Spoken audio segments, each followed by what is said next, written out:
Shalom, salam sejahtera di dalam Tuhan Yesus Kristus. Kepada seluruh pemirsa Tabura Injil di mana saja berada, yang mendengar firman Tuhan melalui program Tabura Injil Klasis Yapen Selatan. Dengan saya, Pendeta Yani Manori, SSC Teologia. Hari ini kita akan mendengar dan membaca dan mendengar firman Tuhan di dalam kitab Perjanjian Baru, di dalam surat pertama Yohanes pasal 5 ayat 6 hingga ayatnya yang ke-12. Namun sebelumnya, marilah kita berdoa, memohon terang kuasa Roh Kudus di dalam membaca serta merenungkan firman Tuhan di saat ini. Mari kita berdoa. Bapa di surga, Engkau adalah firman yang hidup. Menjalani kehidupan di dunia ini tanpa firman-Mu, maka hidup kami akan hampa dan sia-sia adanya.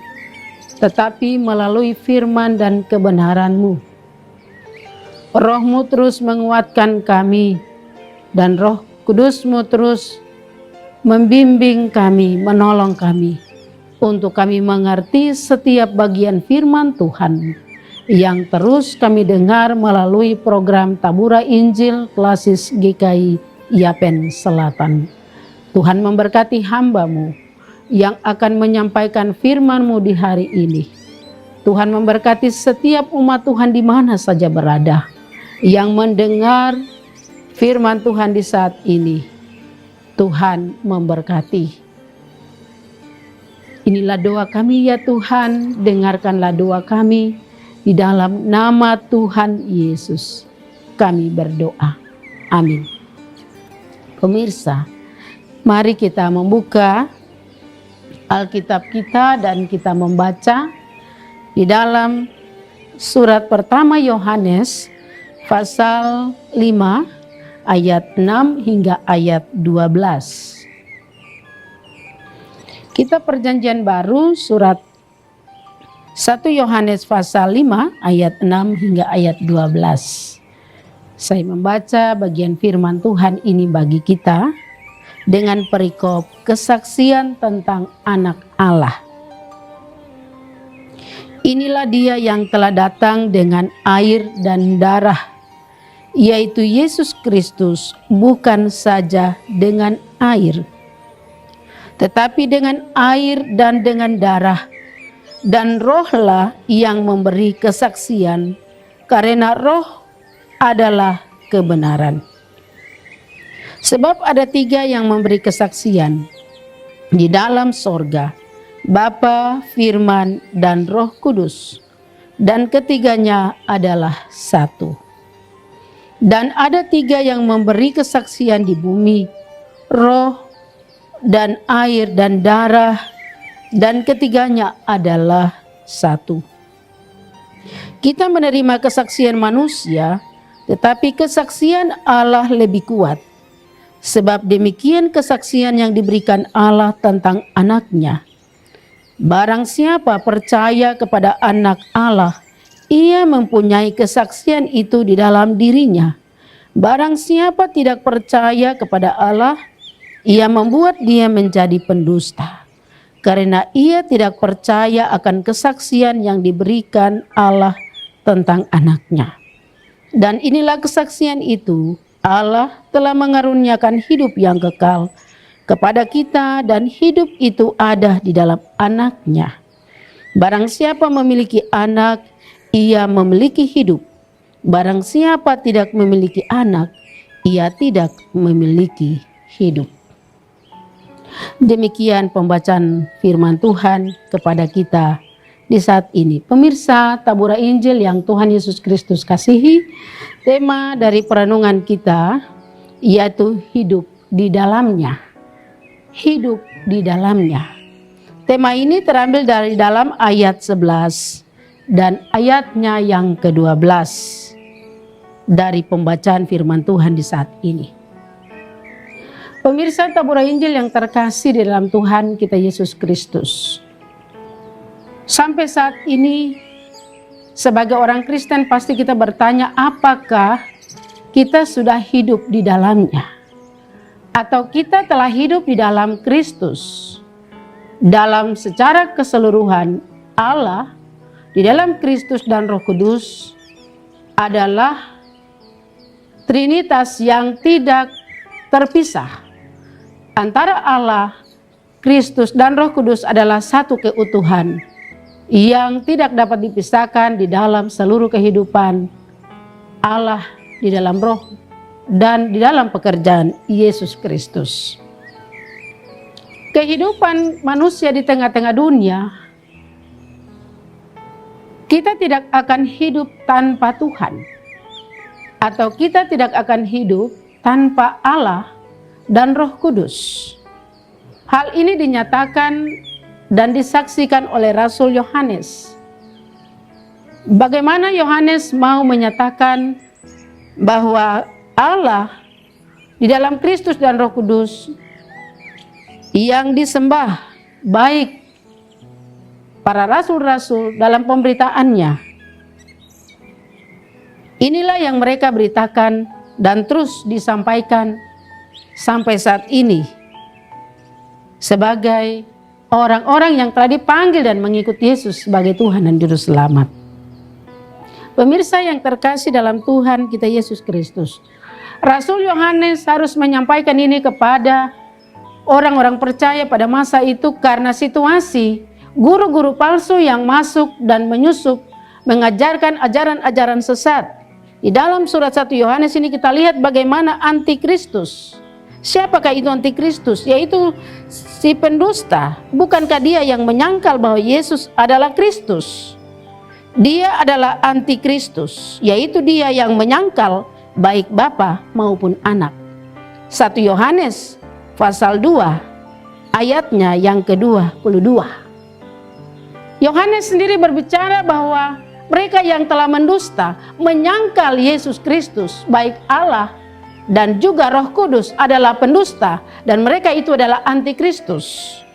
Hal inilah yang mau dinyatakan oleh Yohanes, bagaimana kesaksian tentang Anak Allah itu boleh dinyatakan melalui pengorbanan Yesus Kristus di kayu salib bagi semua orang yang hidup dan percaya kepadanya. Dan inilah kesaksian itu, Allah telah mengaruniakan hidup yang kekal kepada kita, dan hidup itu ada di dalam Anaknya. Kesaksian yang dinyatakan oleh Allah adalah Dia mengaruniakan hidup yang kekal itu kepada setiap orang yang hidup kepadanya. Allah begitu mengasihi dunia, Allah begitu mengasihi umatnya. Saya dan pemirsa, Allah justru mengasihi kita. Tidak ada kasih yang lebih besar yang diberikan oleh seorang manusia, tetapi hanya kasih Allah. Dia mengutus, Dia mengaruniakan Anaknya yang tunggal, Tuhan kita Yesus Kristus, untuk kehidupan kita manusia. Hidup manusia melalui pengorbanan darah Tuhan kita Yesus Kristus.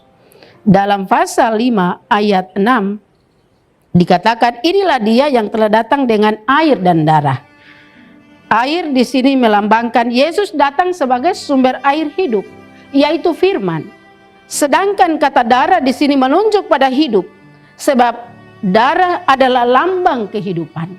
Karena itu darah Yesus adalah lambang kehidupan setiap orang yang percaya kepadanya. Jadi kalau kita mengalami kehidupan di dunia ini karena firman, dan kita hidup karena keselamatan melalui pengorbanan Yesus Kristus, darahnya tercurah untuk pengampunan dosa kita. Karena itu kita yang hidup percaya kepada Yesus akan memiliki jaminan, yaitu hidup yang kekal. Kepercayaan ini harus sungguh-sungguh dipegang oleh setiap orang Kristen. Kita tidak sekedar percaya Yesus, kita tidak sekedar menyebut Tuhan Juru Selamatku, tetapi kalau kita tidak hidup benar setia di hadapan Tuhan, menjauhkan diri dari hal-hal yang tidak menyenangkan hati Allah, tentu kehidupan yang kekal kita tidak akan miliki dalam hidup ini. Pemirsa yang terkasih dalam Yesus Kristus, kesaksian Allah dalam kehidupan sebagai orang percaya, orang Kristen, hidup di dalam Dia, hari ini dan esok dan seterusnya, kita hidup dalam situasi pandemi corona, virus COVID-19 yang telah ada dan mewabah sampai hari ini. Tapi juga kita tetap percaya dalam situasi yang sulit, dalam situasi yang membuat kita kadang-kadang takut, panik. Tetapi jangan kita lupa bahwa hidup yang kekal dan keselamatan melalui darah Yesus Kristus telah diberikan bagi kita.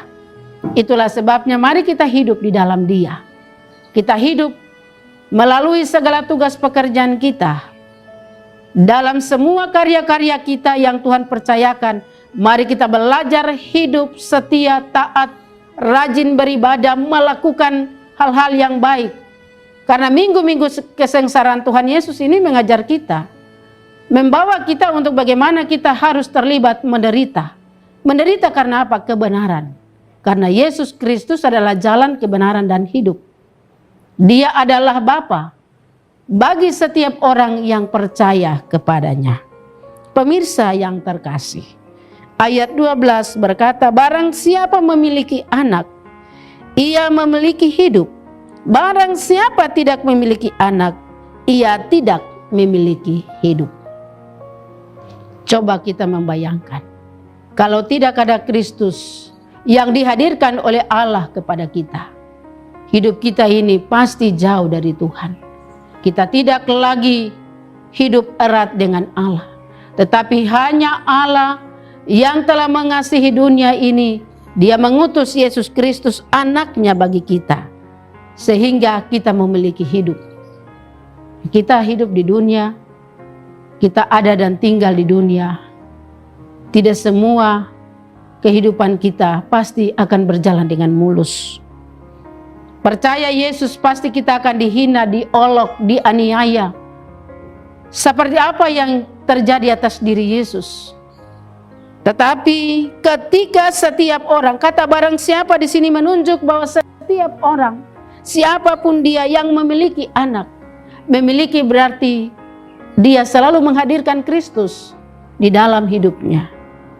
Memiliki Yesus, merasa bahwa pekerjaan Yesus ini penting, baik sebagai pendeta, penatua syema, sebagai pelayan-pelayan Tuhan, hamba-hamba Tuhan, tetapi juga sebagai persekutuan umat Tuhan, di mana saja berada.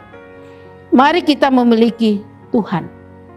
Jangan miliki kekuatan dunia.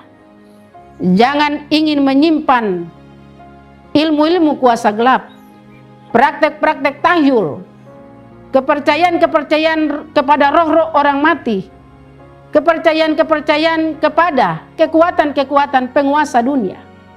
Tetapi marilah kita percaya, kita hidup setia dengan sungguh-sungguh memiliki Allah, Yesus, dan Roh Kudus. Maka kita akan memiliki hidup. Hidup berarti kalau ada Kristus dalam hidup kita.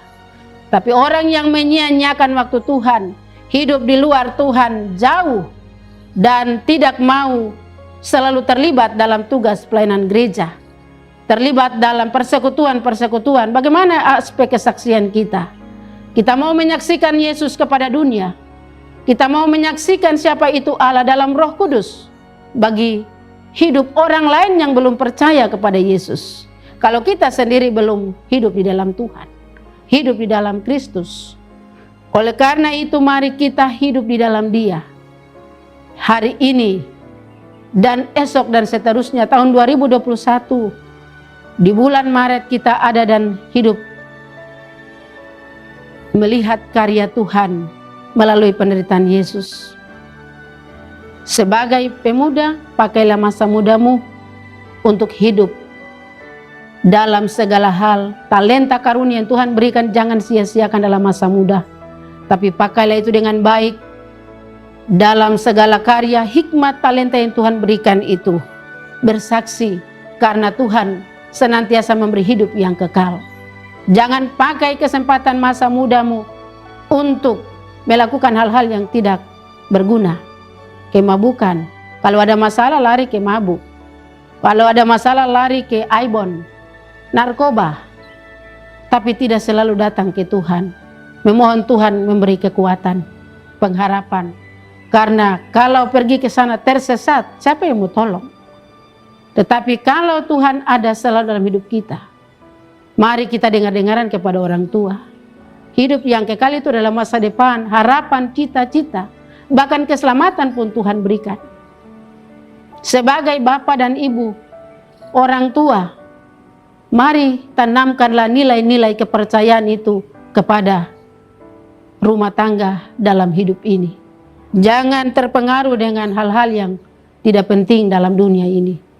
Ketika kita menanamkan sesuatu bagi anak-anak kita, ketika lonceng ibadah dibunyikan atau hari Minggu, ajarlah anak-anak kita untuk pergi beribadah, memuliakan Tuhan, memberi persembahan syukur, mengucap syukur karena kehidupan yang ada di dunia ini hanya sementara. Kita sedang bekerja untuk mempersiapkan hidup kita. Kita sedang menginvestasi nilai dan angka-angka iman itu sambil menantikan Tuhan Yesus Kristus datang kembali. Mari kita percaya kepada Yesus, memiliki Dia sungguh-sungguh dalam hidup ini. Kalau kita sungguh-sungguh memiliki Kristus, maka kita hidup. Ada yang berduka cita, Tuhan hiburkan. Ada yang mengalami kegagalan. Dari setiap kegagalan itu harus kita kuat. Karena di balik kegagalan itu Tuhan menyediakan sesuatu yang terbaik. Hari ini dan esok tidak sama. Tetapi berkat-berkat Tuhan akan selalu ada ketika kita mau senantiasa memiliki Yesus di tengah-tengah hidup kita. Baik sebagai pemerintah dunia, sebagai wakil-wakil Allah yang Tuhan percayakan dalam pemerintah harus memiliki Yesus. Pekerjaan dalam dunia pemerintahan mendasarinya dengan Yesus. Maka dalam segala karya dan tugas Tuhan ada dan terus memberkati. Tapi jikalau kita mengandalkan kemampuan, jabatan, hikmat yang ada pada kita, keberhasilan kita tidak akan capai. Pemirsa di mana saja berada, hari ini kita boleh dikuatkan oleh firman-Nya. Surat pertama Yohanes 5 ayat 6 hingga 12 dengan tema hidup di dalamnya. Tetap kita hidup karena Tuhan kita telah mati dan bangkit, dan darah-Nya menebus kita dan memberi kita kehidupan yang kekal. Amin. Pemirsa Taburai Injil, demikianlah firman Tuhan. Mari kita berdoa untuk firman Tuhan yang telah kita dengar, dan juga kita berdoa untuk pergumulan-pergumulan kita. Bapa di surga, terima kasih untuk kebenaran-Mu. Kiranya Roh Kudus menanamkan benih firman ini dalam kehidupan kami. Karena kesaksian tentang anak Allah disampaikan oleh Rasul Yohanes. Dan kesaksian itu terus diperdengarkan sampai hari ini. Jikalau kami hidup di luar Engkau, kami tidak akan mendapat kehidupan yang kekal.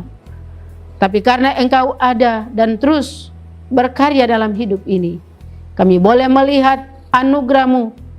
Kami boleh melihat keselamatan-Mu yang besar. Engkau telah melawat kami melalui darah-Mu yang tercurah di Bukit Golgota, membasuh dosa-dosa kami. Tuhan, hamba telah selesai berbicara, tapi Roh Kudus terus menanamkan benih firman ini dalam hidup kami. Kami tidak sekedar menjadi pendengar-pendengar setia, tetapi kami hidup untuk melakukan firman Tuhan ini sampai Engkau datang kembali. Bapa di sorga, Tuhan memberkati kru yang telah meliput program Taburai Injil Klasis Yapen Selatan. Tuhan terus pakai mereka dalam segala kerja, dalam segala usaha, bahkan semua hidup mereka Tuhan memberkati. Karena sarana ini pun dipergunakan dan semua orang telah melihat kuasa-Mu dan kebesaran-Mu Tuhan. Bapa di sorga, hamba berdoa bagi badan pekerja Klasis, Tuhan memberkati semua hamba-hamba-Mu yang bekerja, bahkan juga pelayan-pelayan firman, pendeta, guru jemaat, guru Injil, penatua dan siamas, dan juga semua umat Tuhan di mana saja berada yang mendengar siaran Tabura Injil dari waktu ke waktu melalui channel Klasis GKI Yapen Selatan. Tuhan terus memberkati hidup pribadi keluarga, bahkan usaha di mana saja berada. Tuhan berkati Badan Pekerjaan Sinode, Tuhan memberkati semua program di tingkat Sinode, para pemimpin-pemimpin kami Tuhan berkati. Begitu juga pemerintah dunia yang adalah wakil Allah di bumi, Tuhan memberkati mereka. Tuhan memberkati pemimpin-pemimpin dari pusat sampai ke daerah. Nyatakanlah kuasa-Mu, bahkan hidup mereka menjadi berkat bagi masyarakat kecil. Itu karena nama Tuhan, karena mereka percaya kepada Yesus. Sehingga segala sesuatu Tuhan beri kepada mereka menjadi pemimpin dunia karena nama-Mu Tuhan. Bapa Sorgawi, terima kasih. Semua umat Tuhan di mana saja berada, denominasi gereja Tuhan, bahkan semua orang percaya kepadamu dan yang tidak percaya kepadamu, Tuhan memberkati. Agar dari setiap sentuhan Injil kebenaran Allah, kesaksian Yesus terus diberitakan. Banyak jiwa yang terus percaya dan bertobat kepada jalan keselamatan-Mu, ya Tuhan. Terima kasih ya Allah ya Tuhan kami. Inilah doa kami ya Bapa. Ampunkanlah dosa dan salah kami. Dengarkanlah doa hamba-Mu. Di dalam nama Yesus Kristus kami berdoa. Amin. Pemirsa, demikianlah firman Tuhan di hari ini dalam channel program Tabura Injil Klasis Yapen Selatan. Kiranya setiap taburan firman Tuhan yang terus didengar dapat menjadi berkat bagi umat Tuhan. Shalom, Tuhan Yesus memberkati.